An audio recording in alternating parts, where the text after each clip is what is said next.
So let's jump right in, other people's money. I'm gonna break this section down into just that, other people's money. Other. It's gross, right? Thinking about coming out to somebody, hey, can I have $1, please? Like, ew, yucky. It's gross, right? Let's just realize that our civilization tells us it's not cool to go out and raise money. But civilization also tells us that mortgages are cool. They tell us to go out and borrow $150,000 and then make $400,000 out of us by the end of the term. So our society is not exactly telling us the truth about everything. So we have to acknowledge that other people's money is not necessarily a bad thing. I mean, we do it with banks, with mortgages, right? There's total strangers, but we trust them even though we know that they are doing us harm in the long run. We know that there's people out there that are sitting on cash, and they want to make good returns, but they don't have somebody that could perform. You could start a bread loaf company tomorrow. You buy 100 loaves of bread for $1 each. You make this amazing marketing campaign. It's $2 now. You mark it up. You just made yourself a 100% return. And now you could get probably, 5 at least of my investors to get behind your business. So we have to realize that it's feasible and it's practical. You're actually helping your local community, your local friend, actually make even more money, multiply their money. And even in the first year of me leaving my job, I realized that pretty quickly.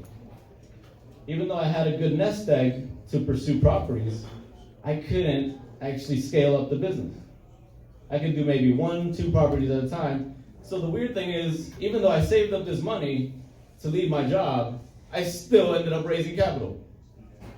I got partners on flips, partners on rentals. So I could have done this so much more earlier, so many more years before, if I just focused. So that's the other part. I know I went on a bunch of tangents there, but let's talk about the people. There's a lot of folks out there that actually want to invest money. There's probably several in here, you may not even know them. You actually may be stereotyping them, unfortunately. I had the same thought process, right? Like, you've seen dudes like in networking events, like they have like flip-flops, some tattered like tank top, got some shorts on, and these guys, they may look weird, but ironically, sometimes they have the most dough or the most connections. They just don't care about how they look. So don't stereotype people. When you go in networking, treat everybody like they're a trillionaire. And that's really how we should be living in general, but unfortunately, again, society has told us to kind of ignore people that aren't dressed a certain way or a certain way. But when you go into networking once a month, keep this in mind.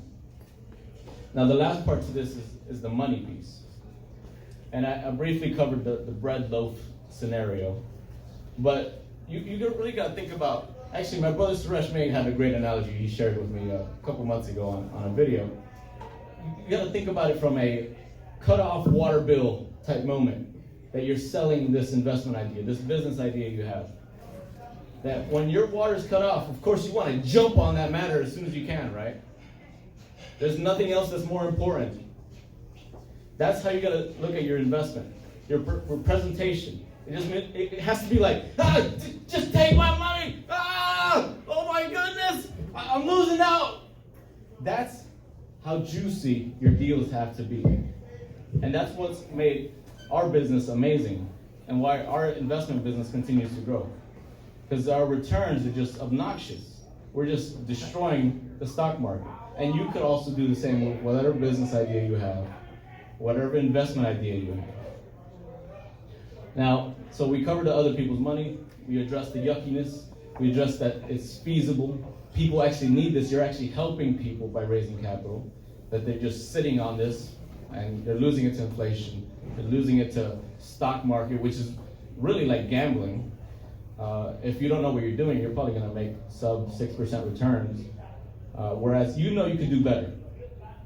Your idea hopefully is better than that bread loaf idea I had, but I know you could do a lot better with your business. I know you can make great returns for folks.